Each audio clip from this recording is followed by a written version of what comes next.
Hello, welcome to I Should Say That Out Loud. My name is Donna Brendel and I am your host. This is season 2, episode 4, and today I'm going to talk about the difficult things that I do in life and the shift I made in my mind to get me to that place. What I used to say to myself all the time when I would volunteer for difficult things, I would say, shoot, now I forgot what I used to say because I don't say it anymore. Oh, I would say, how did I get myself into this? Like I would volunteer to speak a few minutes for a meeting, or I would volunteer to help out at an event, or I'd volunteer for a lot of things, but whatever it was, I would think to myself the next day, oh, how did I get myself into that? That's going to be difficult. And then every time I would sign up for something new, the difficulty level just got higher and higher and higher. And even though I would question myself every time, I would still sign up for another difficult thing. And it was kind of comical, but at the same time, over time I realized I just do difficult things. And then in the midst of that realization, I took that on as a more positive mindset. It's not like, how did I get myself into this? It's more powerful of, I just do difficult things. And wrapping my brain and my gumption around that and just saying, well, I got myself into this, so let's do a good job with it and just going for it. And I've had to kind of learn a lot of things and figure things out along the way because I sign myself up for things I don't even know how to do yet because that's just what I do. I just find a lot of things interesting and I just want to try them. Sometimes it gets me in trouble, like last summer. I can say last summer now because it's January 2023. And last summer, I did a very difficult thing and broke my hip. But anyway, I'll tell you that story another time. I'm good now. I got a replacement. It's healed. It's good. I'm not doing that one again. I've learned my lesson there. Anyway, I was not planning to talk about that. What I am planning to talk about is some books that I'm reading, surprise, surprise, on the topic of doing difficult things. The first book is called David and Goliath, and it's written by Malcolm Gladwell. It's a very well-known book that a lot of people, it's a bestseller, and I'm really enjoying it. It's one of the many books that I'm reading slowly because some books I take a long time to digest. I can't just read cover to cover. That's why I read so many books at a time because a lot of the books that I read are a slower read for me. Anyway, some people can read through them in a breeze, but not me. I take a long time to read certain books. Some books are quicker, but even the easier to read books to me take longer. I have to stop and digest what I'm reading all the time. And I might be sitting in a room reading and my daughter or someone will say, I thought you were reading. What are you doing? What are you thinking about? Because I'm holding my book still, but I'm just kind of looking into space in the room. It's because I'm processing something I've just read. And it's an enjoyable process for me to connect with something and have that time to think about it. Like I've said in a previous episode, I like to think. Something I do. But anyway, part 1 of this book starts out by saying that this first section is about the advantages of disadvantages and the disadvantages of advantages. And there's a quote from a Proverbs 13:7. It says, some pretend to be rich, yet have nothing. Others pretend to be poor, yet have great wealth. What resonated with me in this book so far, a lot of things, but what I want to point out today is on page 32, in the last sentence, it says, underdog strategies are hard. He talks about underdog strategies in basketball and in warfare and things like that. And being a person with autism, I live life as an underdog. I struggle with a lot of daily coping. And as an underdog, I have to have a different strategy to get through life and succeed in life than a lot of other people do. And then going backwards to page 29, I wanted to look up this word imperturbability. Imperturbability, that's one word. Can you believe that? But on page 29, author Malcolm Gladwell says, attitude plays such a big role in this. Oh, this is one of the coaches that Malcolm is quoting in the book about his basketball strategy. He actually used a soccer strategy in the basketball league he was coaching. He says, we followed soccer strategy in practice. I would make them run and run and run on the basketball court. I couldn't teach them skills in that short period of time, and so all we did was make sure they were fit and had some basic understanding of the game of basketball. And here's the important part. That's why attitude plays such a big role in this, because you're going to get tired. The strategy that he was using was a strategy of fitness over skill. And that really resonates with me because one of my special interests is fitness. I love to work out in the gym. I love to water ski. I just love to be active. And movement helps my brain to process life and how I feel, and helps me to release emotions and pent up things that I'm not even aware of. And I don't even recognize that I'm struggling with certain things until I get to the gym, and then all of a sudden I feel better. And I realize, wow, it's been a few days since I was at the gym and some things started to build up. And then movement of my body helps me to release those things. Such a huge, important thing for me to realize in these last few years. Even though I've been pretty fit and active all my life, I've had a really rough couple of years recently, and learning and recognizing how much movement is important for me and healthy for me, not just physically, but also mentally, has really given me more, I guess, gentleness of I've had a hard time putting myself first all my life. In these last few years, I've had to put myself first just to recover from some things, and realizing how important movement and fitness is to my mental health and well-being has given me, I guess, permission to put myself first, to go to the gym, to work out, to take away the whole vanity idea of why I like to work out so much. It's not about that. It's about my ability to be healthy physically and mentally. So going back to this David and Goliath book, going back one more page to page 28, this is a story where he's talking about warfare strategies. And he's saying that Lawrence Budowin, not sure how to pronounce that, this person named Lawrence, who was leading an army, says was quite unused to formal warfare. And he assessed the assets of his soldiers and came up with movement, endurance, individual intelligence, and courage. Those were the assets of the army that he had under his authority to strategize with. And he said of those assets that it's an exhausting strategy, because their strategy was to move over a large area of land in a short amount of time to overcome and surprise their opponent. And to move that fast through really treacherous, dangerous land is exhausting, and it's deadly. I mean, they lost a few of their soldiers along the way.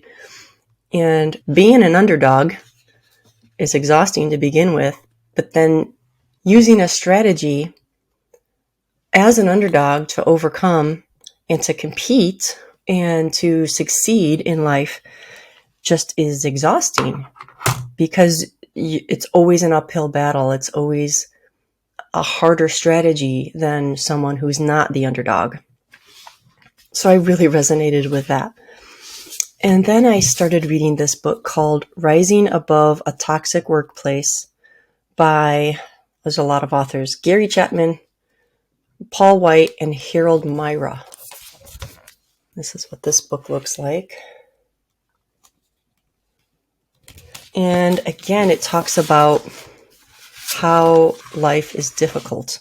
On page 17, he quotes from another author, Scott Peck, who wrote the bestseller, The Road Less Traveled. I've heard of that before, but I have not read it, so that's on my list now. But, I mean, it's a simple quote. Life is difficult. We all know that. But it's more difficult for some people than others. I mean, it's difficult for everyone. I definitely acknowledge that. But then he gives some survival strategies that I really resonated with on page 26. And the first one is to listen to your body, which, again, I just talked about from the David and Goliath book. Movement is such a powerful way for me to stay healthy physically and mentally. And listening to your body is along those same lines of moving your body and keeping your body healthy and fit. But it's more about being in tune with your body and listening not with your ears, but with your sensory emotions, how your emotions connect to your body. So like if you get a stomach ache or butterflies in your stomach over a situation, or if your neck tightens because you're about to cry, or if you get a headache because there's just so much overwhelming stimulation, or if your feet or hands get numb for whatever reason, maybe you're just clenched so tight and the blood's not circulating and you have some numbing sensations. All these things are ways to start to pay attention not only to how your body is feeling, but why and what you're experiencing in the moment that's causing those bodily sensations. And this is something that's taken me a long time, many, many years to wrap my brain around, but also to understand how my body's feeling and then why, the why on top of it. My body's feeling this way. Why, what was happening? I had to learn to not only pay attention to how my body felt, but pay attention in the moment, because the moment is when the thing is happening that caused your body to feel that way. So if you don't think about the why of why your body feels that way in the moment, the little things that are happening you might not remember them if you're thinking about them later in the day or the next day or weeks later. So learning to listen to your body in the moment and connect the feelings with what's happening, and the body sensation with the brain sensation and the emotion sensation. And then to put words to all of that on top of that, that's another layer. It takes a really long time and a lot of practice and a lot of conscious thought and maybe journaling and writing to start to understand patterns and put words to the feelings and the sensations and the patterns. It's not an overnight thing. It definitely takes time and practice and conscious doing of it. And then talking to people about it too. Because if we don't talk about it, we have our thoughts and ideas in our head.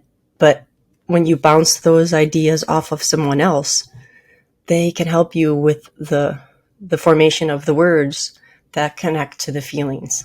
And they can maybe even help you see what was happening in the moment that you maybe missed, or it's just so normal, something that happens all the time that you don't realize is something to pay attention to, something that is causing your sensations. The second survival strategy is gaining perspective. So like I just said, talking about people with how you're feeling can help you to gain perspective instead of keeping the thoughts inside. And I know how hard this is.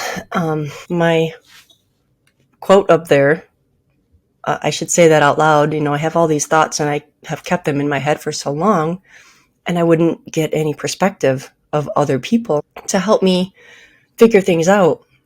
And my new strategy is I think it, I say it out loud, and then who knows? I don't know, but I'm going to try. And then I will get that bounced back response and perspective from someone else. It's scary. It is very scary. It's less scary each time that I do it, but it is still scary. But I encourage you to keep trying. The third survival strategy he lists here is face your fears. Yes, face your fears. It's scary to talk to people about how you feel inside, physically and emotionally, and whatever it is that you're struggling with in life. It's scary and hard to talk to people about it, but it also doesn't have to be a perfect conversation or even one conversation. I've learned recently, I've started a very difficult conversation with some coworkers, and it was really awkward and did not go how I expected or wanted, but it started something, and it was good to start something, even though it didn't feel like it was going well, because a few weeks later or a month later, we had another conversation, and because of the first awkward conversation, this second conversation was much fuller and much more clear, and I could see light bulbs going off. And I realized, oh my gosh, I'm getting through now. Like I'm finally being able to verbalize what I wasn't able to verbalize before. But I also needed to hear how they responded to my first attempt at verbalizing to realize that I didn't communicate it so well, as well as I thought I did.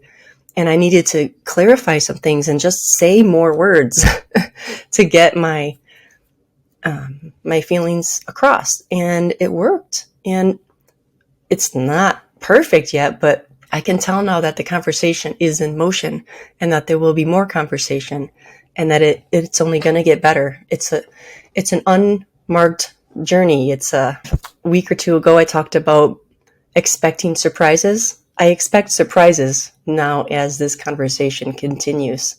And I expect positive surprises because, like I said, I like to keep it a positive mindset about all of the things that are happening in life and that I'm undertaking and trying to do. Whether I get good surprises or not, that's not up to me. That's out of my control, but I can still have a positive mindset as I approach those things. The fourth survival strategy is to stand tall. That's pretty straightforward. Even if you're struggling, whether it's at work or in your family or with friends or with a hobby, listen to your body. Gain perspective by talking to people about it. Face your fears to have that conversation and talk to people about it. And then no matter what happens, stand tall, because the rest is out of our control. All that we can do is pay attention to ourselves, express, and get better each time at expressing how we feel and what we're seeing and what we're struggling with. Listen to the responses. We don't have to take their responses as truth, as right or wrong, but we can hear how we're communicating or where we're communicating well and where we're not communicating well. And we can hear where we can improve on our communication. And that might take some time and introspection too. I need more thought process to think about the next steps of this conversation at my workplace. I know that, and I'm okay with that. And my coworkers also now know that and are okay with that, knowing that I need time to think about it and process my thoughts and put some things down on paper, because I do better on paper before I'm able to be verbal. And just getting to know each other in this way is helping me to stand tall, so much taller than I was before. And it's well worth the effort and the strategy of the underdog. It's difficult. It's exhausting. It's time consuming. But it's important. It's valuable and it's worthwhile. And you deserve to fight for yourself and to be fought for by the people who care for you. So even though it's hard, don't lose heart. Keep going, keep fighting, keep moving, keep paying attention to your body, keep facing your fears and talking to people about how you feel and what your struggles are, and then stand tall and stand taller and taller. Thank you so much for listening. Thanks for tuning in. Please hit the subscribe button so that you can find out when I have another episode ready and available to listen to, and share them with your friends and family. Thank you so much. I appreciate it. Bye-bye.